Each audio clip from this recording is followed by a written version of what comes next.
The Dark Side of Disney, What Happened to the Real Peter Pan, Part 3. This once Hollywood idol was now an ex-con and everyone knew it. The tabloids ate it up. The media made sure they let everyone know Bobby's trying to get a new start in acting, but hey, don't forget, he's a junkie, a fraud, a criminal, and an addict. And we know the media is relentless. They will bully a child star until they're in the grave and still keep pushing because they want a story. And despite getting clean and working hard on himself, when he reached out to Disney, producers, executives, and all his old friends, none of them responded back to him. And that was when it really hit Bobby that none of these people ever really even cared about him. He now felt like instead of people watching him, they were judging him. No matter how hard he tried, he just could not escape his past. That was the moment that Bobby broke down and realized he would never be an actor again. So at 25, he knew his acting career was over and he started drifting around, couch surfing and doing little odd jobs. But when he worked as a carpenter, that was when he felt the most satisfied. It wasn't something that was going to disappear and haunt him later. These were things that he could see hold in his hands that were real, that he created. But because he was a child star, there was always something from his past lurking around, whether it was a fan,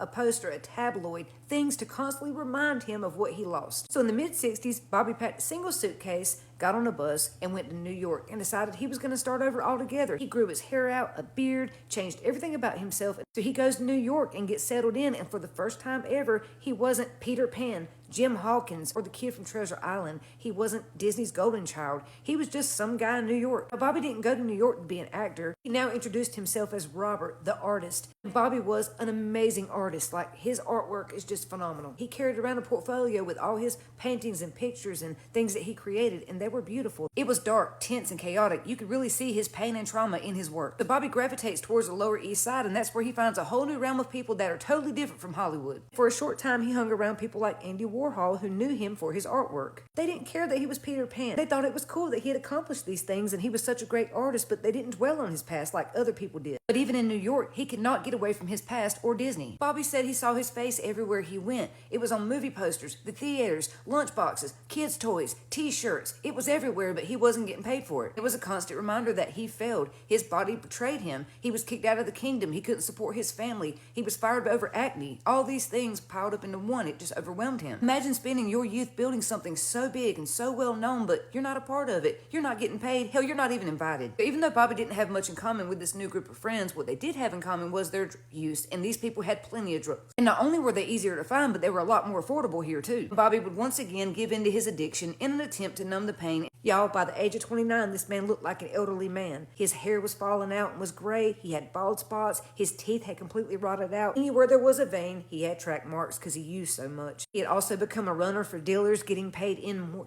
so his drug use picked up even more. Sadly, by 1967, Bobby was a full-blown addict once again, and once in a while, someone would recognize him like, hey, aren't you the guy from Treasure Island? They would say, oh my God, are you homeless? What happened to you? Aren't you rich? Further reminding Bobby that he was a failure. But Bobby was always nice to people, especially to his fans, no matter what they said. So by 30 years old, the former Academy Award winner was barely hanging on by a thread. He was skeletal. He would stay in abandoned buildings, sometimes on the street, and was eating out of dumpsters. So on the evening of March 30th, 1968, two little boys were rummaging around these old buildings and dumpsters, and that was when they stumbled upon a body. It was the wreckage of Peter Pan. They had found Bobby's body, but nobody knew it was Bobby at that time. The two little boys did not recognize Bobby, and neither did the police officer that they flagged down. They didn't see Bobby, who played Peter Pan, or Jim Hawkins. They seen another dead junkie. They searched Bobby's pockets, could not find a wallet, therefore they could not identify him. Bobby's body was taken to the medical examiner's office, where he put a toe tag on him that said John Doe. They had no idea they had the real-life Peter Pan laying on their table, and sadly they would not know that for years to come. The medical examiner said he can't be but 30 or 30-something years old, and his veins are petrified.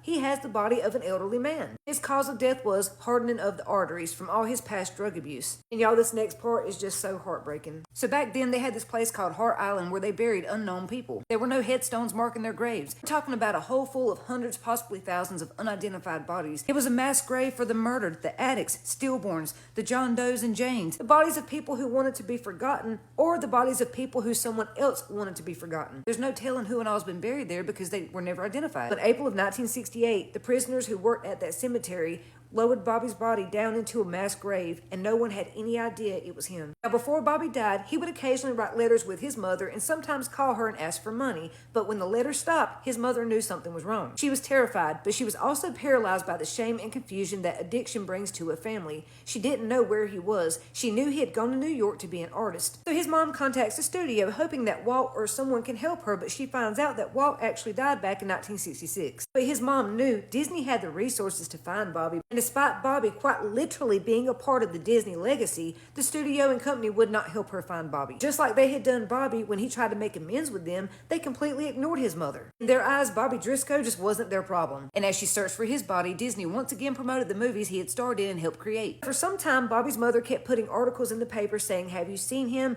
Do you know this person?" But no one ever responded back. And it wasn't until 1969 when a fingerprint finally located her son. Fingerprint records of the NYPD are vast. Matches were done manually in those days. Eyes comparing swirls and ridges and ink cards. Somewhere in the dusty archive, a clerk made a connection. The prints found from the John Doe, Bobby's remains, were finally linked to Bobby. And that's when Bobby's mother found out that her son had been buried in a mass grave, and everyone knew it. The tabloids ate it up, and there was no way to get his body back. Never took Bobby's body out of that mass grave. He's still there today. His family did get him a headstone to put on their property. Family said it never left Bobby. What hurt him the most was how Walt and his family turned their backs on him when he was just a kid, and then fired him because he had acne. It always hurt Bobby that they fired him like that and wouldn't even have a conversation with him, and then he couldn't get work elsewhere because of it. But parents need to stop thinking about the money and fame and start thinking about what this does to their children. Like I said before, Hollywood is a well-oiled machine that runs off the blood of child stars, and it never ends well for them. A large majority of their stories ended up just like Bobby's, if not worse. I had to leave out a lot of details because there's so much, but if you enjoyed this series, let me know in the comments.